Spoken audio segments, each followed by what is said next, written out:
Hey, what's up, guys?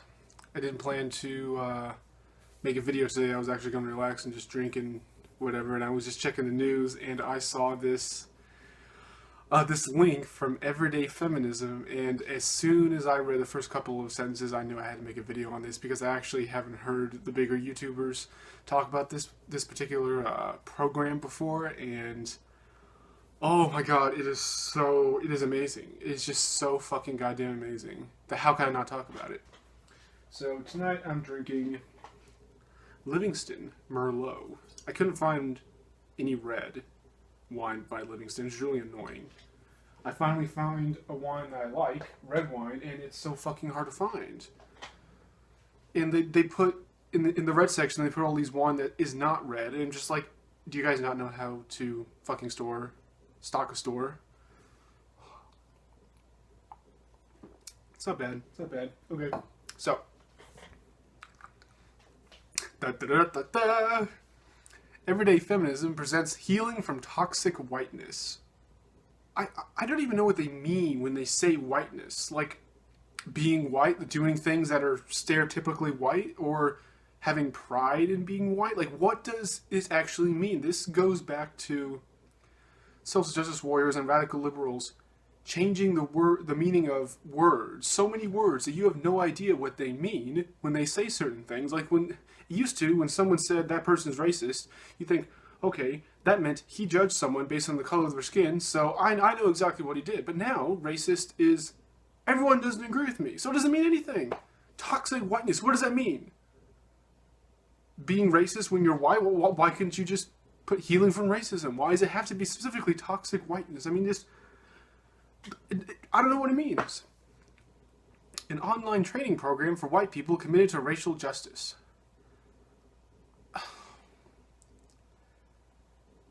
I mean, I am committed to racial justice. They are not, but they say they are. Because all these social justice warriors who fight for equality and racial justice just want all the power, all to go to them. They want everything. They don't want justice. They want control. They want power. Okay. If there was ever a time in recent history for white people to take action to end racism, this is it. Okay, first of all, you're never going to end racism. I know that would be ideal in a perfect society. But it's never going to happen, just like you're never going to eliminate all murders. There's always going to be at least one murder in some part of a country because people are fucking assholes. So assuming that white people have the action to end racism, what are you fucking talking about? Even if we hypothetically made every single white person not racist, every other race could still be racist too, and there'd still be racism. So this is playing on the social justice narrative that only white people can be racist. So if only those damn fucking white people would stop being racist, then we could end racism, because every other race already figured it out by now, but we haven't. And then me being half Hispanic, half white, it's just like, down the middle. I don't know what is my white side and what is my Hispanic side, because they both look the same. So this is my white side. This is the white side that's still racist. Fucking racist. This side has figured it out and it's good. I mean, it's just, or is it across the waist, like down?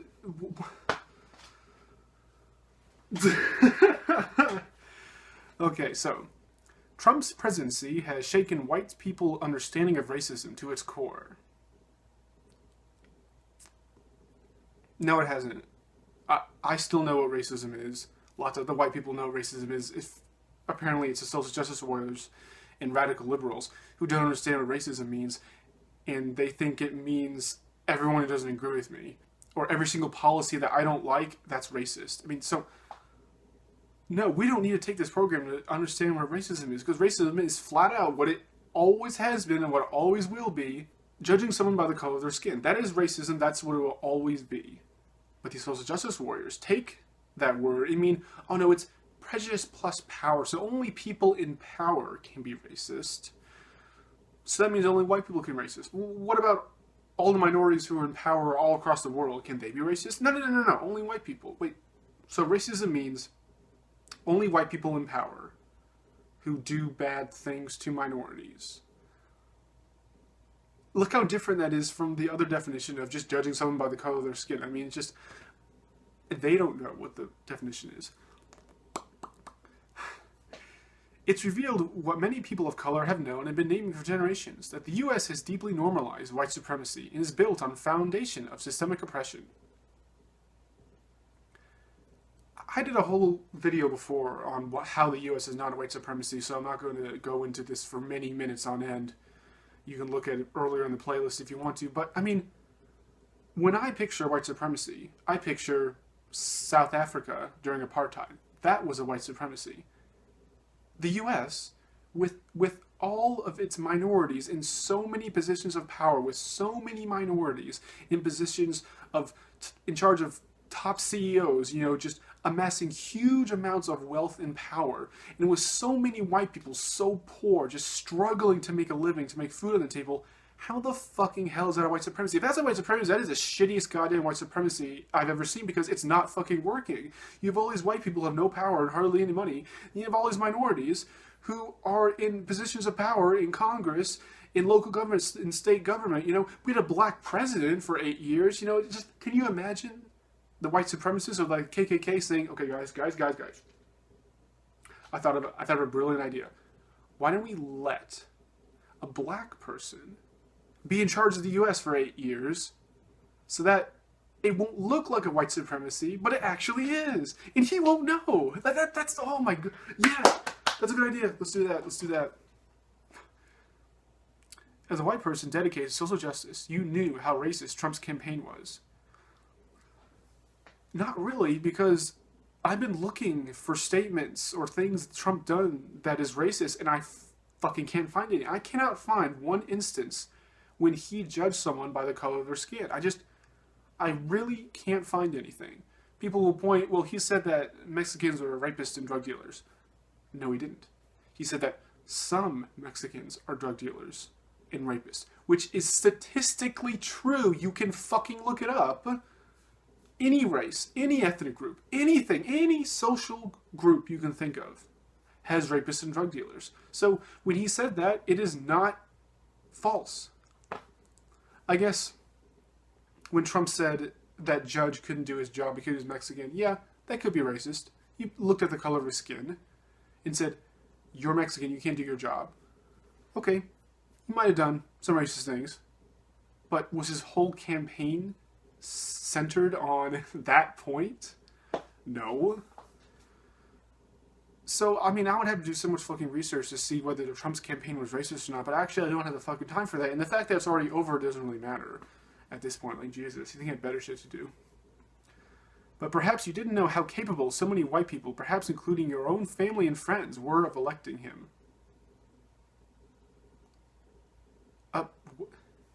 White people were capable? Yeah, the majority of white people in this country can vote, so what? Like, seriously, we're 3 paragraphs into this thing, and I have no fucking idea what the fuck they're talking about.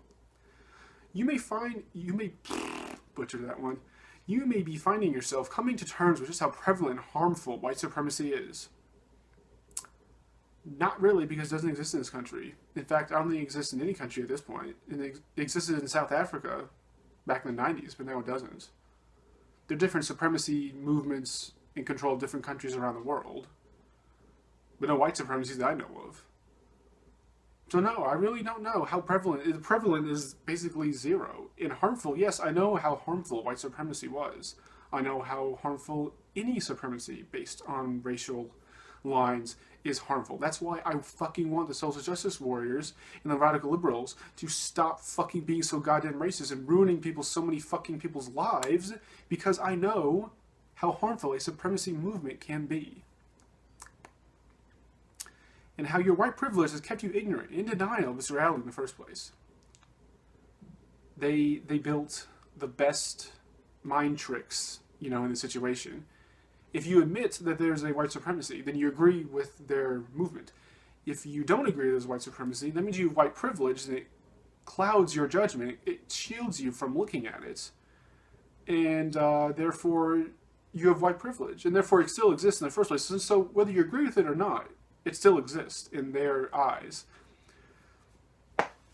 I'm waiting for my white privilege to kick in. You know, I would really like to make a decent amount of money, you know, so that I would be able to buy a car, doesn't have a huge dent in it, and it barely fucking runs, and then be able to travel outside the country for once a decade or something. I know that's too much to ask. I would really want my white privilege to kick in. I mean, I'm waiting for it. I'm looking at all these minorities all around me who make more money than me, who be able to travel more, who have paid vacation, they have health insurance, they have a better car, they live in a better neighborhood, all these things, but yet I have white privilege, stuck in my piece of shit car, going to my job that doesn't pay jack shit. I don't think white supremacy is very prevalent. So with Trump's policy starting to roll out, you want to be fighting alongside people of color. Since I'm not racist, I don't actually care who I'm fighting alongside of. Libertarians and Democrats and constitutionalists and just regular people who don't have any affiliation with any ideology or political movement are against Trump. So I find myself fighting alongside people of all different colors, including a lot of white people. So I don't want to be fighting alongside people of color because I don't give a shit what their skin color is. I care what their values and beliefs are. And if you can agree with me in the fact that, let's say, for example, we don't agree with Trump not ending the 100+ wars that we're in, and he's going to increase the military budget instead of lowering it, then yes, I want to be fighting alongside people who believe that, and we will fight together to stop his policies and his budget that will continue those policies we don't like. But I don't care, even if they're hypothetically all white people that I'm fighting alongside of, that's perfectly fine because their values and beliefs align with mine. But you also know you may feel frozen in place by the feeling of shock, confusion, denial, and guilt that many white people have been dealing since with the election. Now I'm not frozen, I'm running around all around the place, fucking have like 20 things to do every single goddamn day.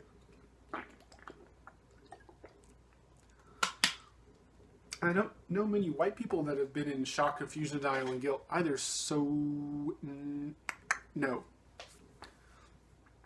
I don't know what it feels to feel frozen by all these feelings that white people have that I don't see. It's understandable for white people to have these feelings and begin to notice we don't live in a post-racial society. Who the fucking hell has said we live in a post-racial society? Name me one person. Give me a link, give me a source, give me a name, give me something. Because I've never heard anyone in the history of my fucking goddamn life that says we live in a post-racial society. Racism is over. That's like the cry that liberals say all the time. Oh, conservatives say that racism was over when Obama was elected. I never heard anyone say that. No, fuck no, racism is not over. It will never be over, unfortunately. We always have to fight it. There are racists fucking everywhere. Racists of all races. There are a lot of racist white people, a lot of racist Hispanic people, a lot of racist Asian people, a lot of racist black people, everywhere. All across the country, all across the world, for example.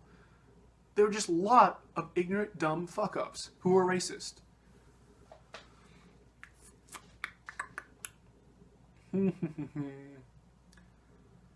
We don't live in a post-racial society as we've been taught in how pervasive systemic racism actually is. Well, the pervasive systemic racism that you believe exists doesn't exist. I believe there's pervasive systemic racism in the form of affirmative action and equal employment opportunities. You don't think it's racist. You don't think that these policies who literally judge people by the color of their skin is racist. But me, I actually pay attention to the actual definition of racism, which is judging someone by the color of their skin, so I can take a look at these policies and say, that's fucking racist, and it is pervasive. It is through all jobs, all colleges have these pervasive systemic racist policies in place. So me and you will agree that there are pervasive systemic racism in the U.S., but what we won't agree on is who is enacting these racist policies and who is being negatively affected by these policies.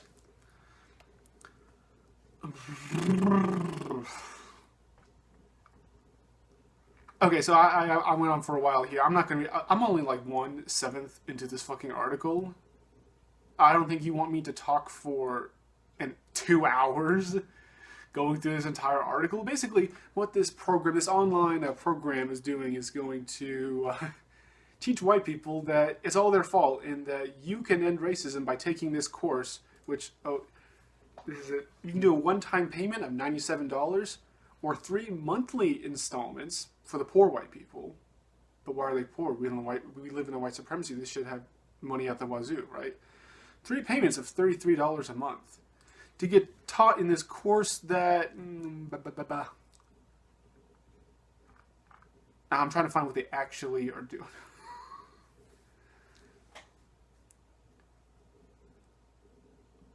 I'm sorry, I'm having a real hard time comprehending the stupid shit that's in this. I'm going to leave a link to this, as always, so you can read for yourself and just see how fucking retarded this is. As you think about what you personally can do to address racism, well, okay, it's really simple. It doesn't cost $97 to figure this out. You don't be racist, and you call out racism whenever you see it. No matter what race of the person who's doing it. If there's a white person being racist, I'll call him out. If there's an Asian person being racist, I'll call him out. If there's a black person being racist, I'll call him out. That's all you have to do. Just don't be racist, don't judge people of color or skin, and condemn people when they do. That's it. That's all you have to fucking do. If everyone in the world hypothetically did that, racism wouldn't be over. I know it's never going to happen because people are fucking retards and they think their race is superior to other races for some stupid goddamn reason. Even though for every stupid person in one race you can find, I can find you another person that's just as fucking stupid from another race. I mean, it's just, how far down the rabbit hole do you want to go with this shit? As you think about what you can personally do to address racism, you may find yourself wrestling with questions like, how can I be sure I don't accidentally say something racist or hurt people I care about? Don't say anything that judges people by the color of their skin. Boom. Oh my god, that was so hard. That was so hard. How did you figure that out?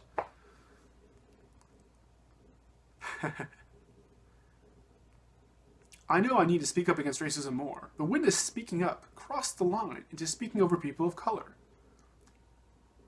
I mean, this is just common human decency that you don't interrupt people when they're talking and you don't speak over them. I mean, I don't understand how... I know what social justice warriors think. They think that white people systemically, historically, speak over people of color. People of color just have no avenue for their voice. They have no outlets to express themselves. Even though any fucking person can have a YouTube account and make videos like I do with my fucking phone and broadcast to literally billions of people. People of color don't have voice. They can't voice. They're not on Facebook. They can't update their status or what they're thinking about on Facebook. Facebook is racist because black people aren't allowed to be on Facebook. Twitter's racist. Black people can't get on Twitter. You can't express yourself, using a tweet or a picture or a link or something. YouTube's racist. People of color can't sign up for YouTube and make videos. I mean, it's just, how the fucking hell do people of color not have voice? I listen to people all across the world. I listen to people from Romania, for example, who have a YouTube account. They talk about whatever they want to talk about. I listen to people all across Europe. I mean, if your own country, like Iran, for example, I think blocks YouTube. So, and guess what? Blocking that person of color, their ability to express themselves on the internet, white people didn't do that. The Iranian government do it. Guess what? They're fucking brown. It's not their fucking fault. It's not my fucking fault. This goes in line with the study that, I think it was NPR. Shit. There was a study that some group did showing that everyone have internal bias. And they would give this test, and people who took it showed they have internal bias. And every single time I take these tests, I don't have any bias at all. The results say that, or they say I have a bias against white people, which is ridiculous, because what am I doing in this video? Defending white people. If I hated white people, why the fuck am I spending so much time defending one half of myself? So these studies show that I don't have any bias towards anyone else. But if I do have bias, it's against one half of my body, but that doesn't make any sense. It's basically I have no bias. So all these people that assume that because they're a fucking piece of shit, and they have internalized racism, whatever, that means they think that everyone else has it. Well, no, I'm not a piece of shit like you, so, no, I don't have it. Through this online training, so it's an online training program. It's probably a bunch of slides, a bunch of videos. Oh my god. I'm sorry. Yeah, it's a bunch of videos and slides and stuff about, oh, look, who's here about the bottom now? Actually, no, we're not. We're like not even halfway. How the online programs works. 10 video modules supporting materials, a private Facebook group, and lifetime access to these modules. And this person who, oh my god, it's a woman with a mullet, and she has buck teeth and her ears stick out and her eyes are too close together and her nose is really big. Healing from toxic whiteness has helped me to be more productive in genuine interaction with people, especially for those who don't share my exact beliefs. Now I'm able to better care for myself and more effectively navigate my own path towards an anti-racist existence. This program will not teach you to be not racist. Social justice warriors and radical liberals do not give a flying shit about actually ending racism. What they want is for white people to feel bad and pay them money, $97 specifically, so they can teach you that being white, you are born into a system that inherently makes you racist and you have prejudice and you have to pay this money to undo the damage in your white brain. In conclusion, they're assuming that since they met racist white people, which again, I'm not denying they're racist white people. There's racist white people everywhere. There's racist people of all races all across the fucking goddamn world. So what these stupid fucking social justice warriors and radical liberals think is that I met a lot of white people over my years. So that means I think every single white person has the exact same upbringing and is brainwashed the exact same way. So every other white person thinks the exact same way that these racist white people that I met, they think the same way. I'm sorry, but that is being racist. You are judging people by the color of skin. You're looking at their skin and you're saying, because you have this color in your skin, you have these inherent beliefs and inherent values and inherent biases and whatever. I mean, that's just like me walking down the street and seeing black people. It's just like, he's gonna mug me. He's gonna rape me. He's going to rob me. He's gonna commit some crime when he goes in a store. You know, it's just, oh my god. It's just, no, I don't think that. I look at an Asian person and he's like, oh, he must be really smart. He's really good at math. You know, is whatever. No, I don't think that. Just every single racist prejudice you can think of that supposedly all white people have. Magically, I don't.